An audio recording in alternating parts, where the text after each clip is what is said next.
দলীয় নির্বাচনী ঐক্য পেয়েছে ৭৭ আসন, ইসলামী আন্দোলন বাংলাদেশ একটি, স্বতন্ত্ররা পেয়েছে ৭টি আসন, বিএনপি একক দল হিসেবে পেয়েছে ২০৯টি আসন।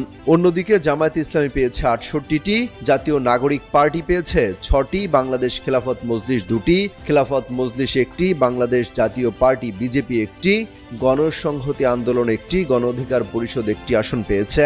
দ্রুত সময়ের মধ্যে গেজেট প্রকাশ করা হবে।